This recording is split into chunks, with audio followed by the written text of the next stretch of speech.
આજે ભારતીય જનતા પાર્ટી રાજકોટ જિલ્લાના નગરપાલિકા, તાલુકા પંચાયત અને જિલ્લા પંચાયતના તમામ ચૂંટાયેલા જે જનપ્રતિનિધિઓ છે એમની સેન્સ પ્રક્રિયા પ્રદેશના માર્ગદર્શન અનુસાર પ્રદેશ નિરીક્ષકશ્રીઓ અત્રે પધાર્યા છે અને આજથી સેન્સ પ્રક્રિયા શરૂ થઈ છે। આજે ઉપલેટા તાલુકો અને ધોરાજી તાલુકાની સેન્સ પ્રક્રિયા હાલ ચાલી રહી છે।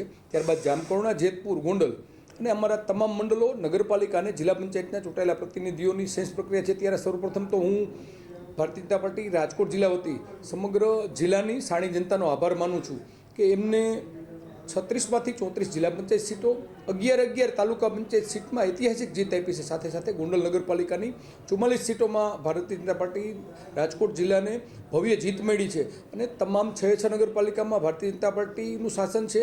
આવનારા સમયમાં 11 તાલુકા પંચાયતોમાં પણ ભારતીય જનતા પાર્ટીના અમારા આગેવાનો સત્તારૂઢ થવાના છે અને જિલ્લા પંચાયતમાં પણ ઐતિહાસિક 34 સીટો મળી છે। ત્યારે સૌનો હું ખૂબ ખૂબ આભાર માનું છું અને નવનિયુક્ત જે ઉમેદવારો અને અમારા જે આગેવાનો છે એમને શુભકામના પાઠવું છું। આપ સૌ જાણો છો કે પાર્ટીના જે માર્ગદર્શન અને એમના આદેશ અનુસાર આજે સેન્સ પ્રક્રિયા શરૂ થઈ છે। આવનારા સમયમાં પાર્ટીનો જે આદેશ મળશે ત્યારે પાર્લામેન્ટરી બોર્ડ અને ત્યારબાદ જે સામાન્ય સભા જે મળશે અને ત્યારબાદ જે જિલ્લાના હોદ્દેદારો હોય, જિલ્લા પંચાયતના હોદ્દેદારો હોય કે તાલુકા પંચાયત અને નગરપાલિકાના હોદ્દેદારો છે સત્તારૂઢ થશે।